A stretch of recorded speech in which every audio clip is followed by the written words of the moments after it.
You walked into a conference room and you're faced with a huge decision. Where should you sit? What is the best seat? Should you sit near a door? Near the boss? Maybe you always sit near a door so that you can be the first to leave. Maybe you're the boss and like to sit at the head of the table. Maybe you like to sit next to the boss because you are the blue-eyed boy.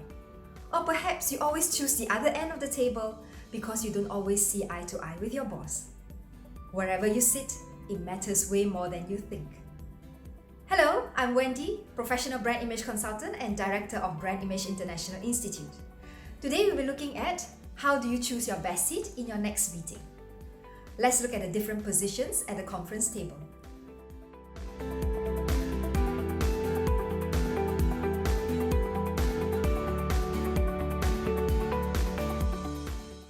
Now, where do you think the most powerful position is? If your answer is seat number 1, you are absolutely right. This seat is usually reserved for the boss, the VIP, or the person leading the meeting. This seat is the most visible seat in the room, the head of the table. Situated at the end of the table, facing the door, the person sitting here can see everyone come and go, and he or she can make eye contact with anyone else at the table, giving him or her the most influence. So, if you are seeking to command attention or steer the direction of the meeting, be sure to sit there. Next, which seat do you think you should take to be seen supportive to the boss? Yes, sit next to one, either 3 or 4. The person sitting here is usually seen to be the most supportive. It is always handy to be able to whisper something in your boss's ear. You're also more likely to be heard if everybody is talking at the same time. Also, the seats to the left and right of the power seat represent those who are next in line in the hierarchy, or those who wish to be.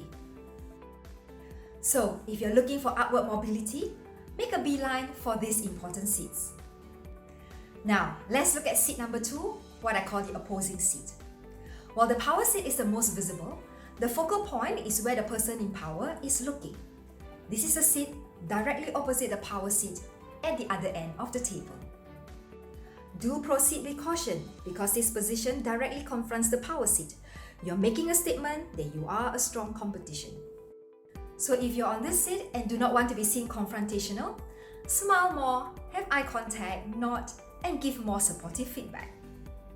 Let's look at seat 9 and 10, what I call the middle seat.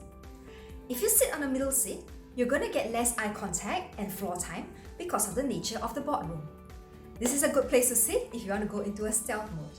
However, if you have no choice but to sit there, you will need to speak up if you want to be heard.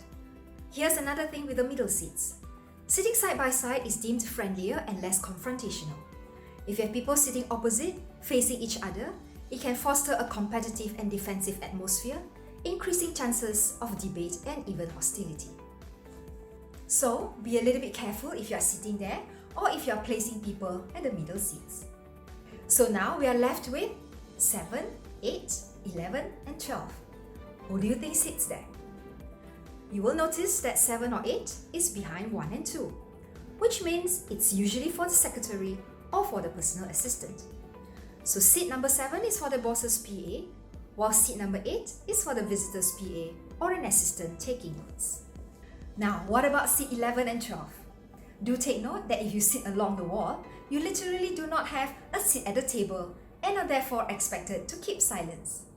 If you know you are not going to be contributing to the meeting but would like to be present throughout, then you may pick seat 12 or any other seat beside it. If you know you need to leave the room earlier to attend to calls or other matters, then you may pick seat 11. Now that we've mapped out where to sit, the next time when you go for a meeting, ask yourself, what do you want to accomplish? Do you want to be seen? Do you want to be noticed?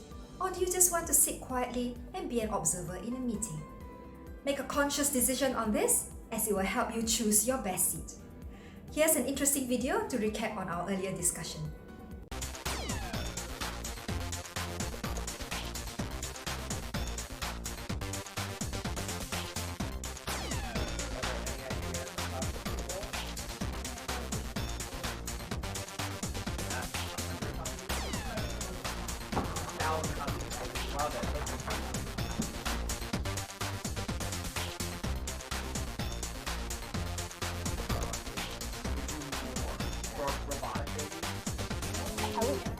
the animal. Completely agree. 100% agree. Completely agree. You should be taking notes. This is crucial stuff. yeah. I think what you said, that's correct. Wow. Yes. This is the stuff, people. Yes. Can you write that down? Did you want a coffee or something? Yeah. Oh, that would be Did you get great. her coffee? Yeah.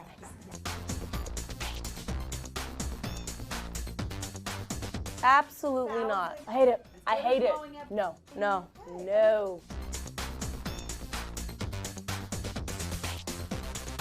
Oh, that's such a good idea. I think it's great that we're all doing this together, though. We're like a unit. We're like a unit. I think we should have a pizza party after this. This is us. Nailing it. Should we get matching shirts? Bosses are international. Okay, everybody, calm down. Bring it down. No dumb ideas. Can you write that down for me? I don't believe in memorization. Everyone, hold. What about Beyonce? Can we make this happen? Okay, let's bring it back. It's time to delegate. I need you to contact Beyonce immediately. Lemonade stand. Glitter. Did you say glitter? Let's bring it back to how. Lastly, a couple of extra tips before you go for your next meeting. Number 1, always arrive early, at least 15 minutes earlier. I would rather go to an empty room than a full room and be stuck with a seat that does not give me any advantage. Number 2, be observant. Humans are creatures of habits. People will usually take the same seat over and over again. Pay attention to where your boss sits. Pay attention to where the biggest talkers sit. Do you want to be seen together with them? Or do you want to be seen far away from them?